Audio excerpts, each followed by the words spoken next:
ही मुख्य बात है। इस बात को मुझकर आपको समझना भी बहुत अनिवार्य है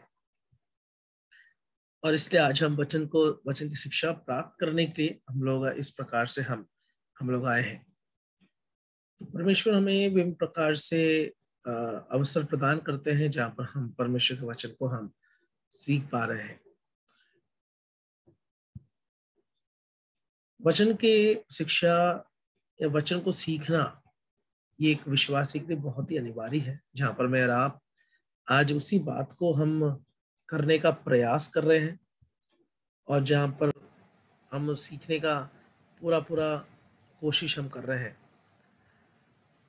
क्योंकि जीवन के विभिन्न क्षेत्रों में यदि हम समझें, मेरे और आपके साथ जो परमेश्वर का वचन जो है वो ज़रूर हमें बलवंत करता है, हमें आगे ले चलता है।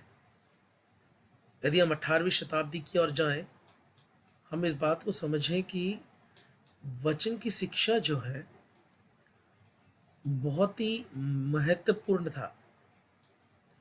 जैसे हम संसार के आज मुख्य यूनिवर्सिटीज, महाविद्यालय, विश्वविद्यालयों को जब हम देखें तो वहाँ पर बाइबल का जो अध्ययन होता था वो मुख्यतः दिया जाता था। पर आज संसार बाइबल के अध्ययन को महत्व ना देते हुए आज इसको नजरअंदाज कर दिया गया है, क्योंकि जो समय, उन समयों में जो बाइबल का अध्ययन जो है एक कठिन विषय होता था।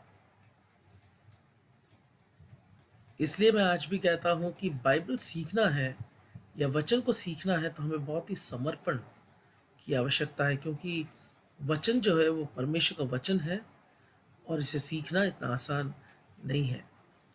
तो इसलिए मेरी प्रार्थना यह है कि हम जो समय बिताएंगे ये समय ऐसा रहे जहाँ पर हम परमेश्वर के वचन को हम सीखें। ये वास्तविकता है कि हम संपूर्णतः पूर्णतः हम इन सब कुछ सीख नहीं पाएंगे, परंतु कुछ अंशों को हम ज़रूर हम सीख पाएंगे, इसमें कोई दो राय नहीं है। तो इससे प्रभु सहायता करे और मदद करे कि जहाँ पर हम वचनों को अब सीखने के लिए परमेश्वर हमें सहायता करे। हमारा विषय है माइनर प्रॉफिट्स या छोटे भविष्यवक्ताओं के जो पुस्तकों को हमें सीखना है। मैं चाहता हूं कि यदि आप लोग वीडियो ऑन कर लें तो ऐसा लगे कि मैं किसी को देख के पढ़ा रहा हूँ। अभी तो सब कुछ ऐसे ब्लैंक रख रहा है, कुछ पता नहीं चल रही है। कर सकते तो अच्छी बात रहेगी, ताकि आप लोग देखकर हम सीख सकते हैं। ठीक है, मैं चाहूँगा कि बाइबल में जो यदि पुराने नियम को आप समझें, शायद आपने पहले सीखा होगा, पुराने नियम को हम विभाजित कर सकते हैं विभिन्न प्रकार से। जैसे कि ये पहले 5 पुस्तक, उसे क्या कहते हैं उसका, आपको क्योंकि हम क्लास में हैं तो मैं आपसे ज़रूर जवाब चाहूँगा। पहले 5 पुस्तक क्या कहते हैं?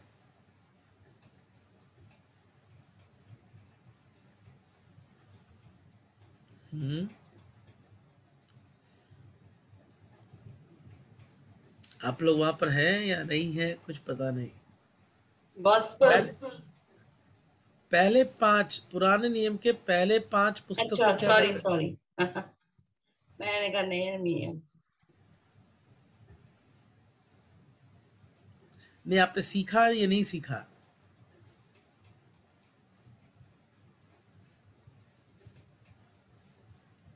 ठीक है,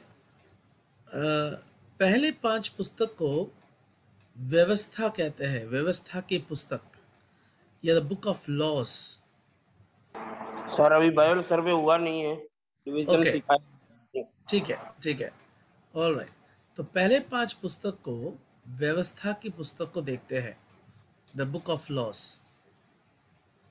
ठीक है, the first 5 books as the book of loss. उसके पश्चात हम देखते हैं तकरीबन 12 पुस्तक, 12 बुक्स, हिस्टोरिकल बुक्स, ऐतिहासिक पुस्तकों के रूप में हम दूसरा विभाजन को देखते हैं। यदि हम समझें तो यहोशू से लेकर एस्दर की पुस्तक तक, up to the book of Esther, 12 पुस्तकें हैं जो व्यवस्था की पुस्तकों के रूप में हम समझते हैं। उसके बाद 5 पुस्तकें पोएटिकल बुक्स, काव्य पुस्तकें, अय्यूब से शुरू करते हैं और निर्गमन तक, ठीक है, तो काव्य पुस्तकें। उसके पश्चात 5 पुस्तकें मेजर प्रॉफिट्स या मुख्य भविष्यवाणियां की पुस्तकें, मेजर प्रॉफिट्स, और उसके पश्चात 12 पुस्तकें माइनर प्रॉफिट्स यानी कि छोटी भविष्यवाणी की पुस्तकों को हम देखते हैं। तो इस प्रकार से पूरा जो पुराना नियम है वो विभाजित है। तो वी हैव लॉज, हमारे पास व्यवस्था है, ऐतिहासिक पुस्तकें हैं, हमारे पास काव्य पुस्तकें हैं, और हमारे पास छोटे बड़े भविष्यवाणियां हैं और फिर छोटे भविष्यवाणियां हैं। तो पुराना नियम इस प्रकार से विभाजित किया गया है। पुराने के इतिहास को यदि हम समझें तो इन पुस्तकों में ऐतिहासिक बातें बार बार जिक्र कर रखे हैं। तकरीबन 1440 से ये पुस्तकों को लिखा गया उत्पत्ति से, जो कि तकरीबन 400 बीसी के आसपास तक हम पुराने नियम का इतिहास को हम पढ़ते हैं। इसके मध्य में बहुत सारी घटनाओं को घटते देखते, तकरीबन कितना हो गया, 1200 वर्ष का जो इतिहास है, जो पुराना नियम। तो इस समय अवधि के अंतर्गत ही हम समझें तो बहुत कुछ हम देख सकते हैं, बहुत कुछ हम जान सकते हैं।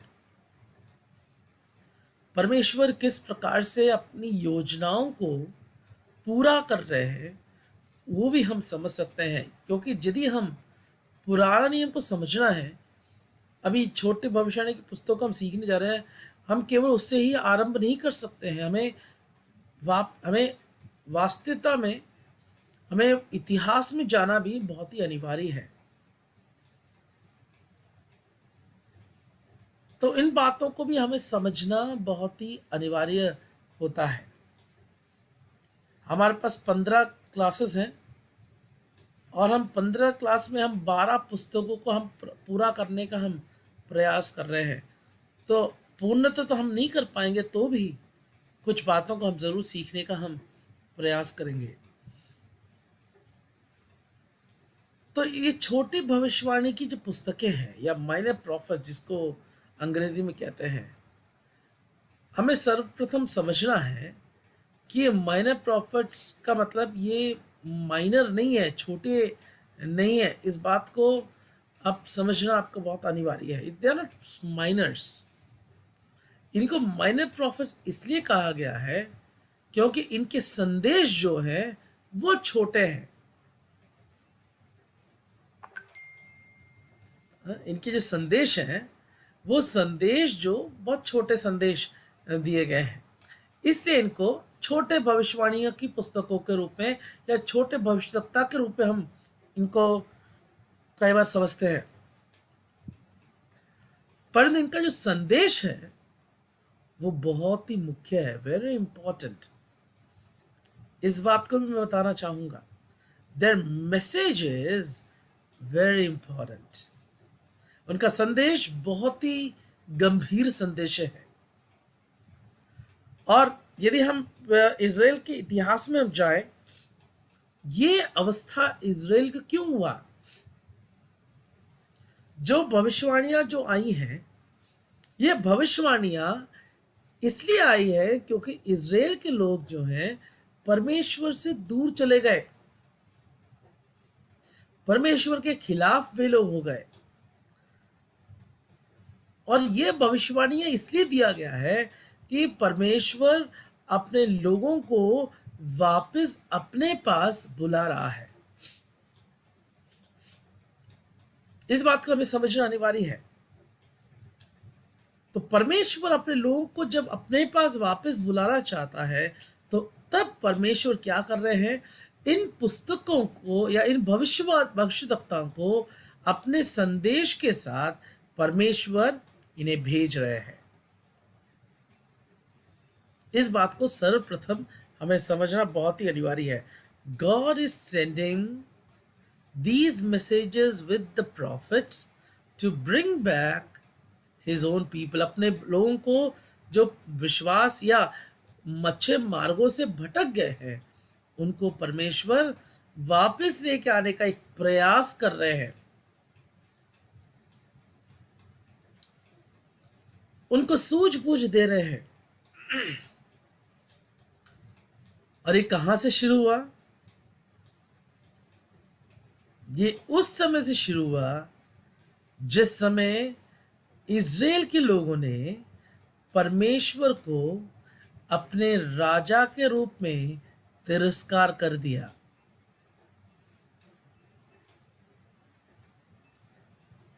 हम कहां पढ़ते हैं? यहोशू की पुस्तक में आइए।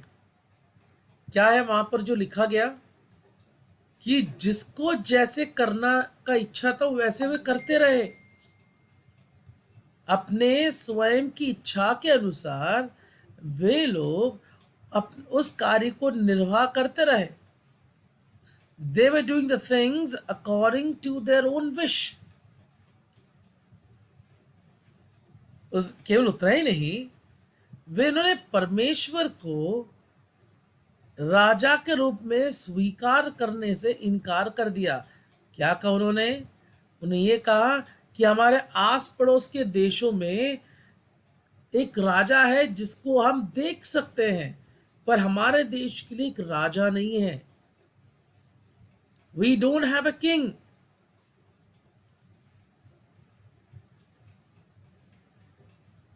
हमें एक राजा की आवश्यकता है। परमेश्वर ने आनन फानन में या परमेश्वर की योजना के तहत परमेश्वर ने एक राजा को उनको दे दिया, शाऊल करके उन्हें दे दिया। पर एक और बात को ध्यान रखना है, जब परमेश्वर ने उनको राजा दिया, परमेश्वर राजा एकदम से नहीं दिया। परमेश्वर ने पहले क्या दिया? राजा देने से पहले भविष्यद्वक्ता को दिया।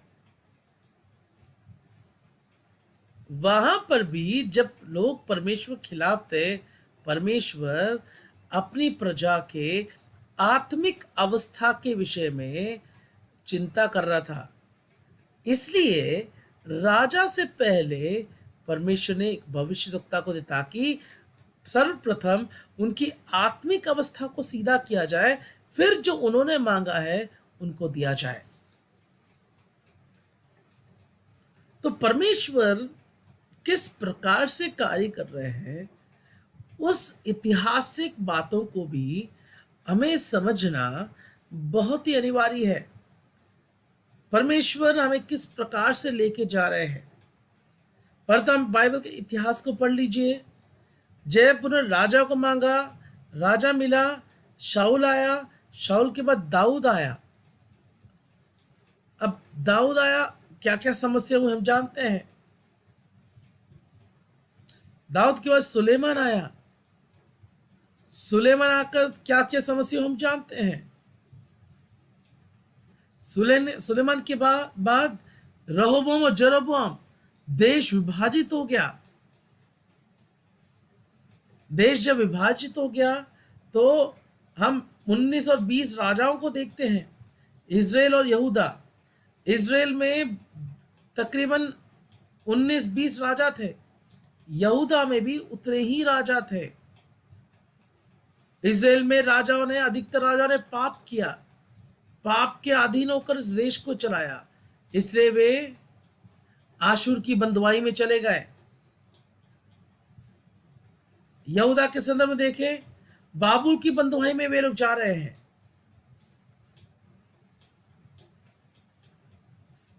बहुत बड़ी, बहुत सारी जो बंधुआइयां, चढ़ाई, देश को नाश करना, मंदिर को तोड़ देना, ये सब जो घटनाएं, ये जो इतिहास या बाइबल के इतिहास में चल रहा है, क्योंकि उन्होंने परमेश्वर को तिरस्कार कर दिया।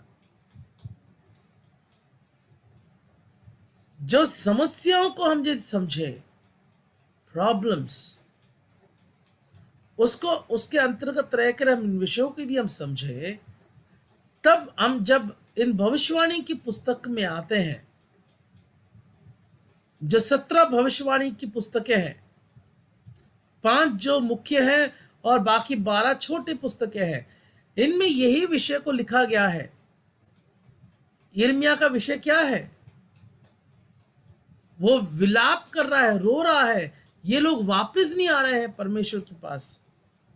यिर्मयाह ने पत्र लिखा, अपना अपना पुस्तक लिखा, राजा के पास एक, राजा ने उसे फाड़ दिया, दोबारा लिखा गया। तो कहने का तात्पर्य यह है, ये सब जो समस्या है, ये सब मनुष्य के विचारों के कारण से आई है। परमेश्वर की योजना बिल्कुल अलग है। God's plans are different। परमेश्वर अपनी योजनाबद्ध तरीके से सब कुछ वो कर रहे हैं, परंतु जब मनुष्य परमेश्वर की योजना में फिट नहीं होते हैं, और जब मनुष्य परमेश्वर के विरुद्ध में चीजों को मांगना शुरू कर देते हैं, परमेश्वर जब उसे दे देते हैं मनुष्य की इच्छा के अनुसार, परमेश्वर उनको सिखाते भी हैं क्या क्या समस्याओं से उन्हें गुजरना है। और इसलिए आज मेरा आप इस विषय को सीख रहे हैं, जहां पर हम आकर पुराने नियम के इस छोटे भविष्यवाणियों के पुस्तक को हम सीखने का प्रयास हम कर रहे हैं। परमेश्वर हमें सहायता करे और मदद करे, हम इन विषयों को सीखने के लिए परमेश्वर हमें सहायता और मदद करते रहे। ठीक है, तो ये है मुख्यतः हम जो भविष्यवाणी की पुस्तक के रूप में हम थोड़ा सा पृष्ठभूमि को हम देख रहे थे। पर तो हम जब समझें भविष्यवाणी की जो सेवा कब से शुरू हुई है, कोई बता सकते हैं? पहला भविष्यवक्ता कौन है बाइबल में?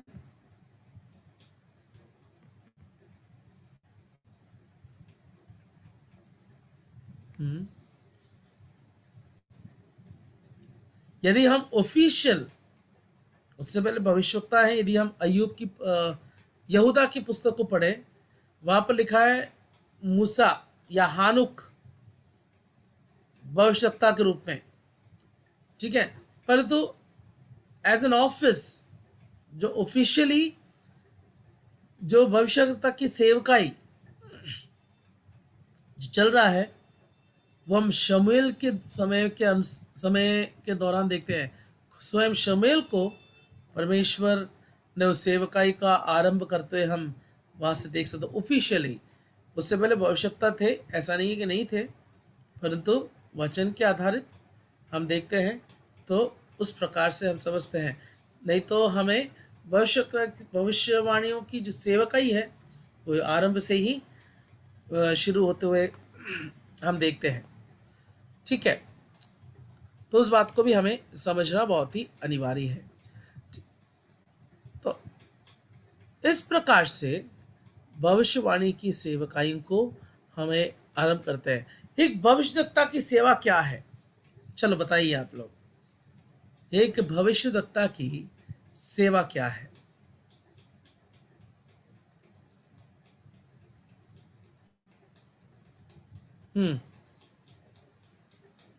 क्योंकि मैं काफी देर से बोल रहा हूं, आप सुन रहे हैं कि नहीं सुन रहे मुझे पता नहीं, तो अच्छा रहेगा कि आप जवाब दें आपके समझ के अनुसार एक भविष्यवक्ता की सेवा क्या है।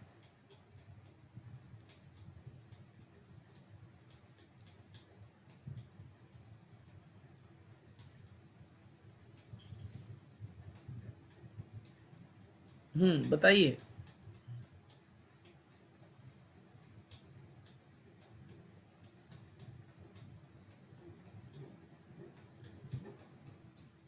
आपके समझ के अनुसार बता सकते हैं आप।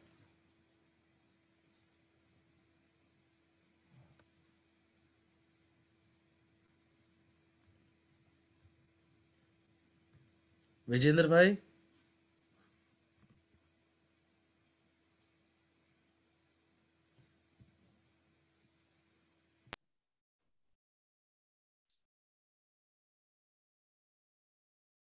आप लोग वहां पर हैं कि नहीं है कि कुछ पता नहीं?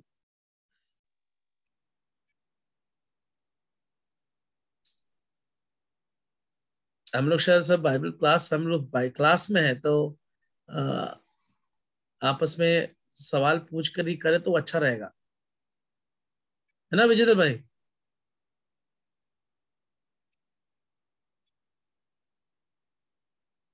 क्या है भविष्यवक्ता की सेवकाई, या भविष्यवक्ता का मुख्य सेवा क्या है? आप इसे कोई बता सकते हैं, क्योंकि ऐसे तो बहुत मुश्किल हो जाएगा क्लास में आगे बढ़ना। क्योंकि केवल मैं बोलता रहूंगा तो आप लोग सीख रहे हैं कि नहीं सीख रहे हैं हमें पता नहीं चलेगा।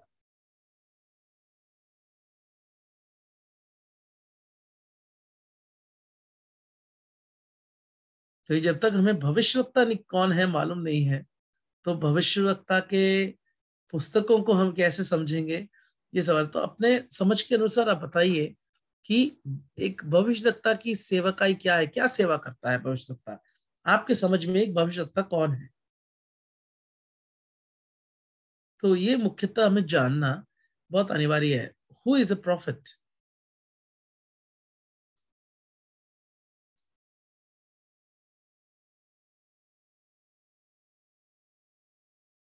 यदि आप लोग ऐसे नहीं, फिर मेरे को नाम लेके पुकारना पड़ेगा।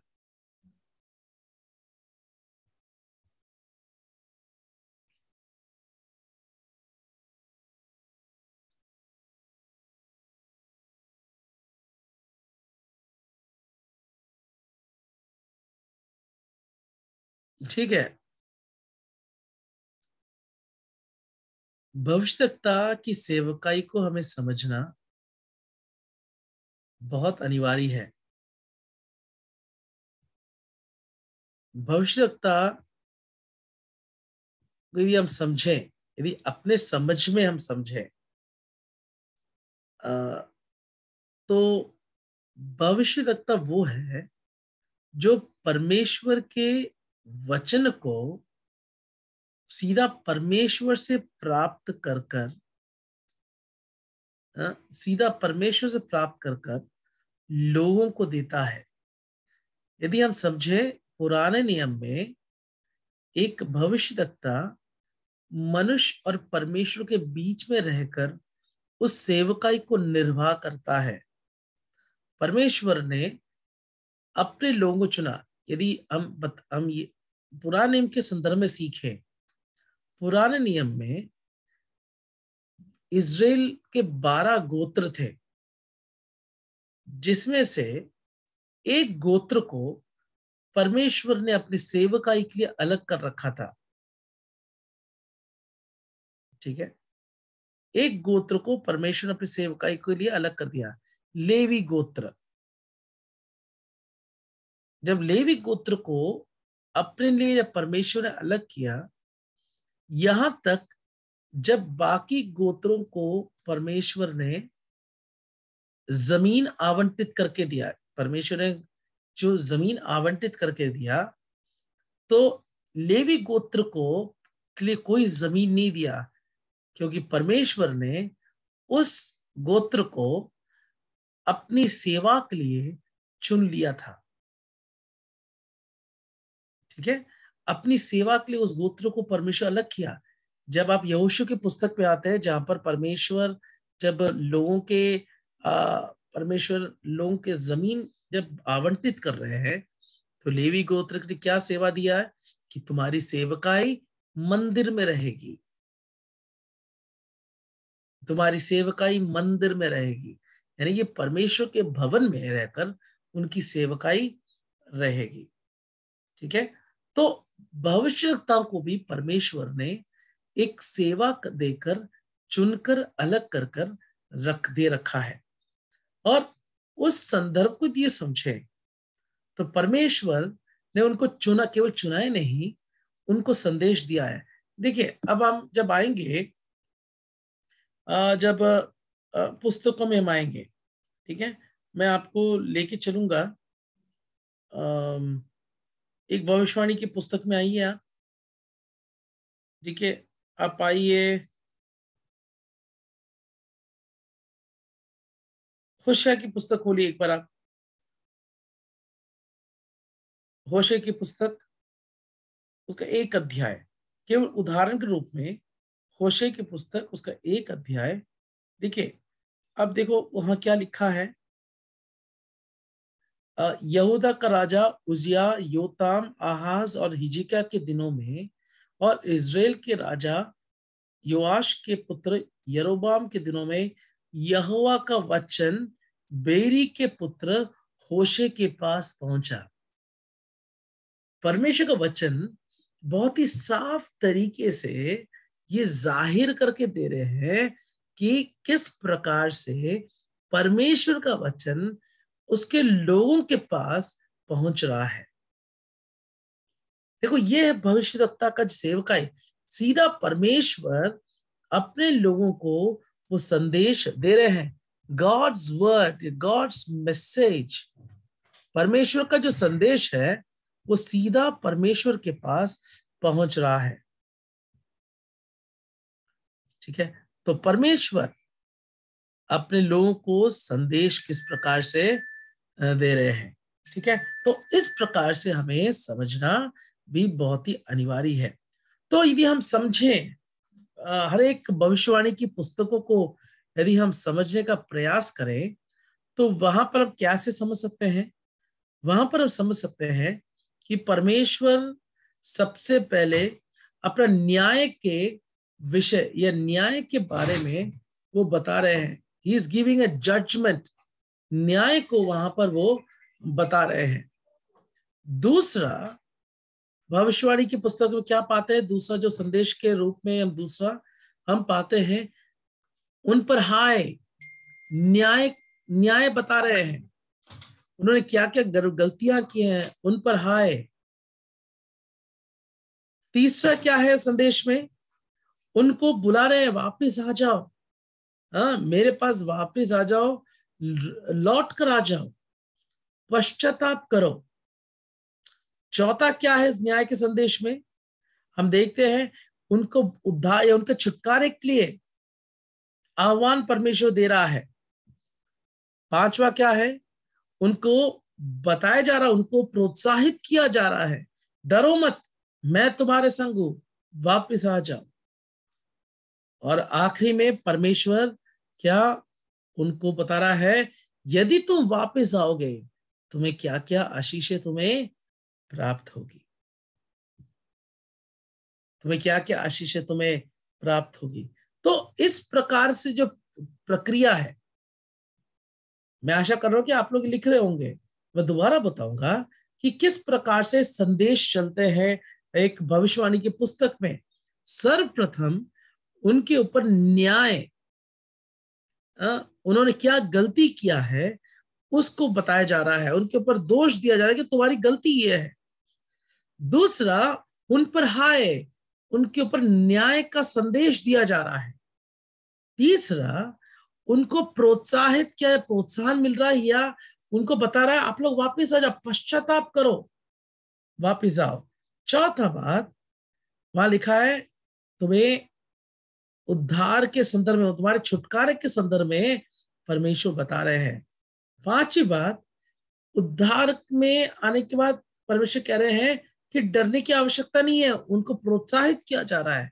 और छठी बात हम देखते हैं, परमेश्वर बता रहा है यदि तुम वापस आओगे तुम्हें क्या क्या आशीषें प्राप्त होगी। तो इस प्रकार से हम देखते हैं कि भविष्यवाणी पुस्तकों में या ये छोटी भविष्यवाणी पुस्तकों में जो क्रमबद्ध तरीके से इस प्रकार से परमेश्वर का संदेश दिया जा रहा है, परमेश्वर का संदेश दिया जा रहा है। तो इस बात को भी हमें समझना बहुत भी अनिवार्य है। ठीक है, तो हमें समझना है, इन विषयों को हमें समझना बहुत ही अनिवार्य है। ठीक है, तो ये है पुस्तकें जो हम सीखेंगे, जिनका क्रमबद्ध तरीके से होशे, योएल, आमोस, ओबद्या, ठीक है, योना, मीका, नहूम, हबक्कुक, जफनिया, हग्गाई, जकरिया और मलाकी।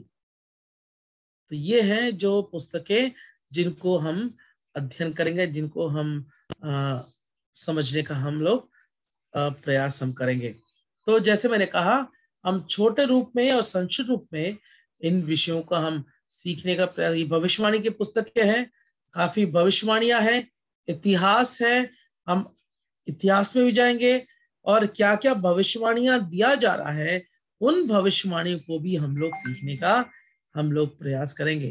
तो आज जो हम जो देख रहे थे, हम केवल एक प्रस्तावना के रूप में इन भविष्यवाणियों के पुस्तकों को समझने का हम लोग प्रयास कर रहे हैं, जस्ट इंट्रोडक्शन। तो प्रभु सहायता करे, मदद करे कि जो हम सीख रहे हैं हमारे जीवन के लिए वो लाभदायक हो जाए। मैं समाप्त करने से पहले मैं चाहूंगा, आप में से कोई ऐसा है कि जिनको कुछ समझ में नहीं आया, तो जरूर वो उस बात को पूछ सकते हैं, क्योंकि आप लोग वचन सीख रहे हैं, जरूर शंकाएं मन में आएंगी।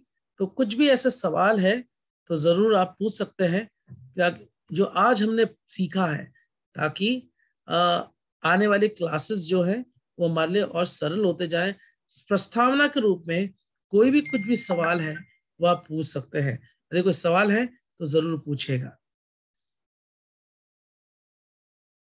हिचकिचाने की आवश्यकता नहीं है। कुछ भी समझ में नहीं आया हो आज आपको तो आप पूछ सकते हैं।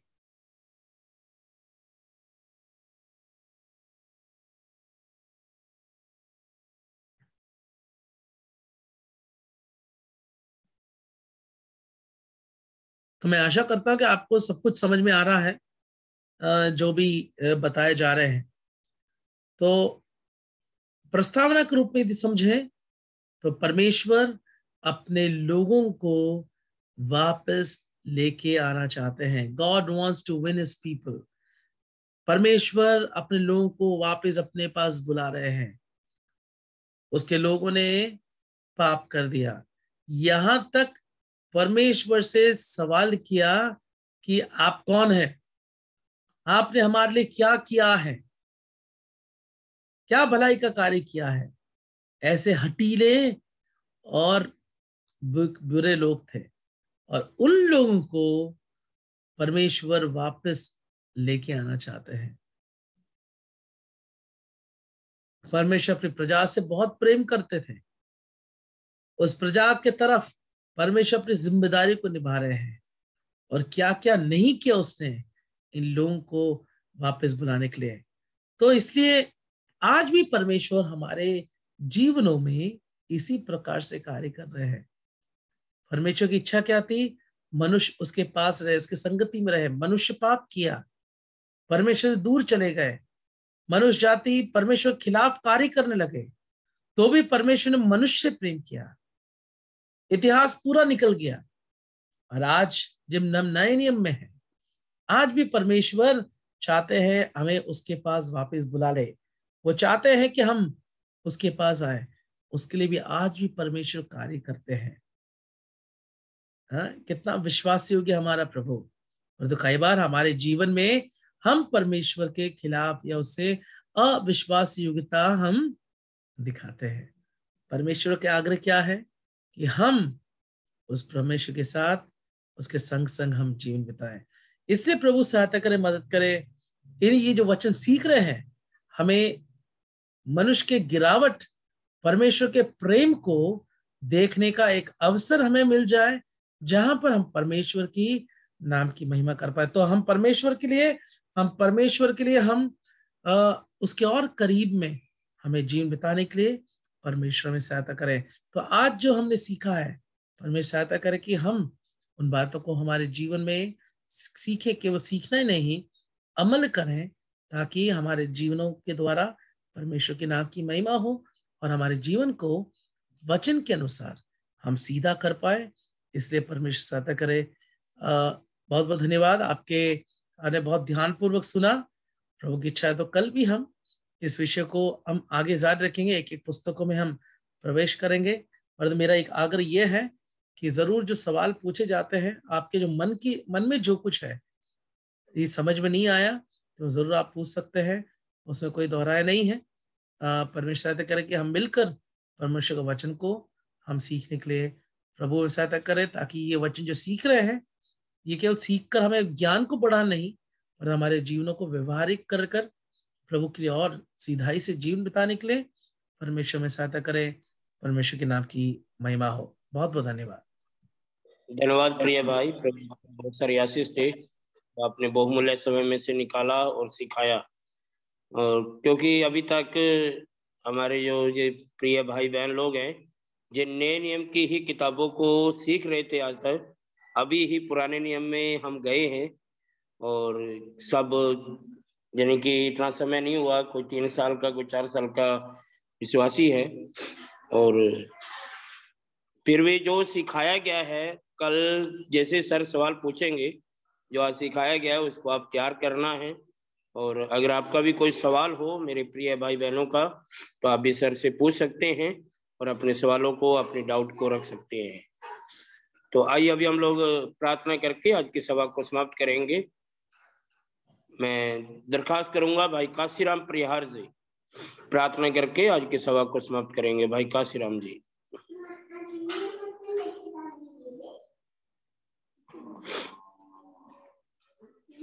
भाई काशीराम जी आवाज सुन रहे हैं?